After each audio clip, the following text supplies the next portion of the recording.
Assalamualaikum warahmatullahi wabarakatuh. Alhamdulillahilladzi 'allama bil qalam, 'allama al-insana ma lam ya'lam. Wassalatu wassalamu ala habibina wa syafi'ina wa qurrati a'yunina wa maulana Muhammad khairi man ta'allam wa asdaqi man a'lam billahi 'azza wa jalla wa ala alihi wa ashabihi ya nabi'il 'ulumi wal hikam. Amma ba'd. Yang kami hormati para alim ulama serta sahabat-sahabat Ansor yang dimuliakan oleh Allah Subhanahu wa taala. Rasulullah sallallahu alaihi wasallam seringkali berpesan kepada kita semua untuk senantiasa berpegang kepada sunnah-sunnah beliau. Ada satu kesempatan beliau menyampaikan pada pidatonya pada ketika beliau ceramah. Beliau berpesan penting kepada kita, fa'alaikum bisunnati wa sunnatil khulafa'ir rasyidin. Hendaklah kalian berpegang teguh kepada sunnah-sunnahku dan para khulafa'ur rasyidin. Berpegang teguhlah sekuat-kuatnya dan jangan sampai sekali-kali kalian melakukan perbuatan yang dapat membuat kita terjebak atau membuat bid'ah. Membuat sesuatu yang baru seakan-akan itu agama padahal bukan. Membuat sesuatu yang baru seakan-akan itu ibadah padahal bukan. Membuat sesuatu yang baru seakan-akan itu syariat padahal bukan.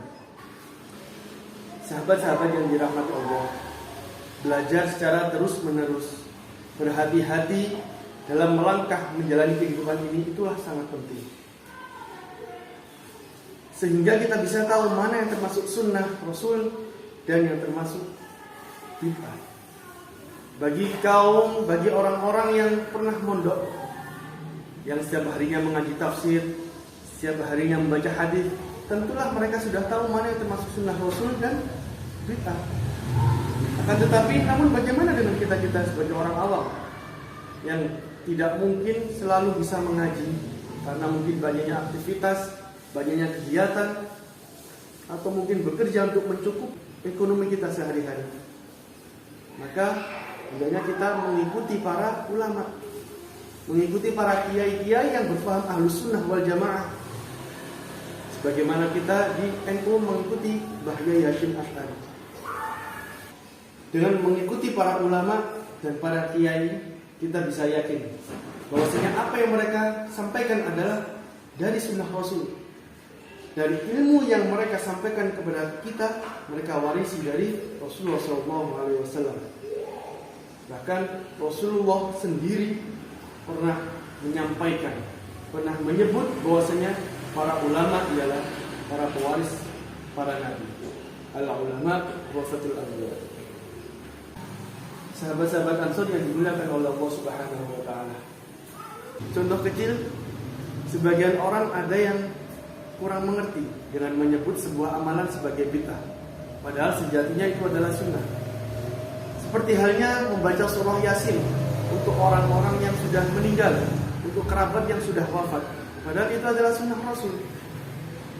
Hal ini diterangkan dalam kitab Jami'us Shaghir dari Muhammad SAW bersabda, "Man qara'a Yasin fi lailah ibtigha'a wajhillah ghufira lahu." Barang siapa yang membaca surah Yasin karena ikhlas mengharap ridha Allah Subhanahu wa taala, maka akan diampuni baginya.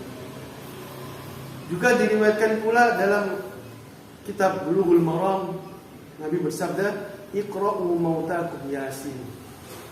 Bacakanlah surah Yasin kepada orang-orang yang mati di antara kalian.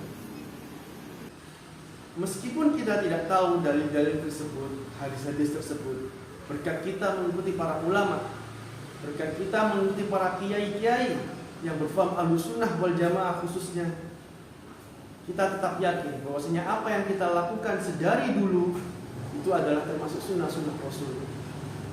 Setelah kita mengetahui apa saja yang diperbolehkan oleh Allah dan Rasulnya dan apa saja yang dilarang oleh Allah dan Rasulnya, maka jangan berhenti dengan diri kita sendiri. Dalam kehidupan khususnya agama Islam dan Nahdlatul Ulama, ada satu hal yang penting yang wajib kita lakukan, yaitu regenerasi dan kaderisasi. Sebab suatu saat kita pasti akan pulang menghadap Allah Subhanahu wa taala. Maka ketika kita mati, apakah anak-anak kita, cucu-cucu kita tetap Islam? Apakah mereka tetap sholat? Bagi kiai yang memiliki pesantren, madrasah, TPQ, apakah anak-anak mereka, murid-murid mereka akan bisa melanjutkan perjuangan dakwah beliau? Begitu juga bagi kita yang berada di organisasi Nahdlatul Ulama seperti ini. Setelah habisnya masa jabatan kita, apakah anggota-anggota kita dapat melanjutkan perjuangan dakwah agama Islam kita? Maka itulah pentingnya regenerasi dan kaderisasi.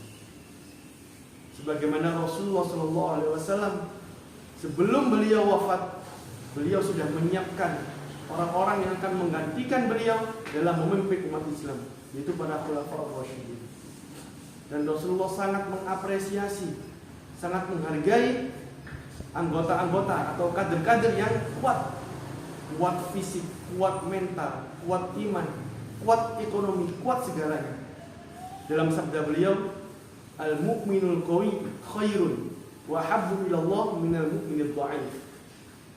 Orang mukmin dengan orang yang mukmin lainnya itu sama, biasa, sama-sama baik. Tapi Allah lebih cinta orang yang mukmin, yang kuat daripada orang mukmin yang lemah. Sahabat-sahabat yang dimuliakan Allah Subhanahu wa taala, inilah tanggung jawab kita sebelum kita meninggalkan orang-orang yang berada di belakang kita. Sebelum kita mati, pastikan anak cucu kita, anggota-anggota kita dapat melanjutkan perjuangan dakwah agama Islam. Dan begitu, kita sudah memperjuangkan Ihya Ulumuddin, yakni menghidupkan agama Allah Subhanahu wa taala. Mungkin itu yang bisa saya sampaikan. Hadza ma aqulu lakum. Wassalamu alaikum warahmatullahi wabarakatuh.